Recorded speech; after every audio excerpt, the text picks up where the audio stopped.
Hi, I'm Patrick McMurray, aka Shucker Paddy. I'm world champion and Guinness Book of World Records oyster shucker.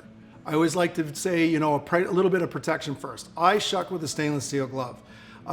Most people don't have that. Tea towel is probably your next best option. Do not use your mom's favorite tea towel. You will get in trouble. It's known to happen. But I get a regular kitchen cloth, get it wet so it doesn't slip around, and I'll fold it up into a nice little square. So once, twice, 3, 4 times. Lovely little square like that, and I put it on. This is my little tray. If you had a cookie sheet or some over the roasting pan, it keeps all of the oysters and all the wetness inside that tray. Keeps your station nice and clean. So if you fold your oyster cloth like this, you'll grab an oyster and place it in and cover it up. But first we're going to start with a little bit of anatomy. What we do is we take the oyster, the teardrop shape, the pointy part at the back is where the hinge is. That's where I open up the oyster. It's got a natural opening where the knife can fit in nice and easy, and you break the hinge and cut the adductor muscle. That has a round part, which is the bottom or the cup, and a flat part, which is the cap or the top. Keep the cup side down on the board or the cloth, and that keeps all of that lovely oyster liquor, the miroir, the taste of Prince Edward Island in that shell, and that's what you want to serve your guests.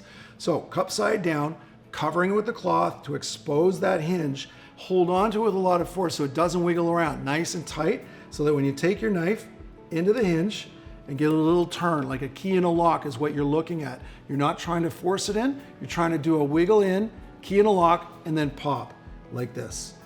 Wiggle set, quarter turn, right there. Quarter turn and it's open. At this point, you can remove the cloth so you can see the oyster, hold it open with your index finger, pull it up to see where the muscle is attached, and you scrape it down as such to release that top shell off the bottom. If you want to double check for freshness, you want to smell the oyster as well. Smell the top shell. You don't have to smell this shell because it's been on top of each other, and this will tell you whether it's fresh and oceany or needs to be tossed. I keep my shell in my tray. I'm going to use that later. I look again at the oyster. Color looks very good, full and plump. I'm going to turn the oyster so I can reach the adductor muscle from this side, and I scrape down to release that oyster from the bottom shell. I'm going to look for any grit, remove it, and then I'm going to want to place this on my service tray. This is where your top shell comes into play. Take your top shell, place it on a plate, and then place the shell next to it so it doesn't wobble around. You can also use a pie pan with crushed ice in it. That's the best. Not a lot of people have crushed ice, so cube ice is good, but it kind of is hard to set it. So whatever you choose to do is good. Just make sure your oysters stay nice and cold before service. So I'm going to continue by taking the oyster, wrapping it up into the hinge, quarter turn to pop it, pry it up. Sometimes the shell breaks like that, and that's okay, it's natural.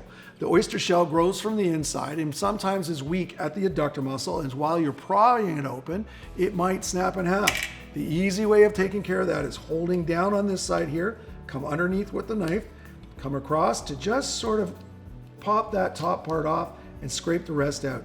And there's a lovely piece of grit that you want to remove. It's just shell top. So remove that so no one has to crunch on the oyster shell. Again, sever the bottom and serve it on the plate. Grab the next one. So keep on shucking and enjoy your Prince Edward Island oysters.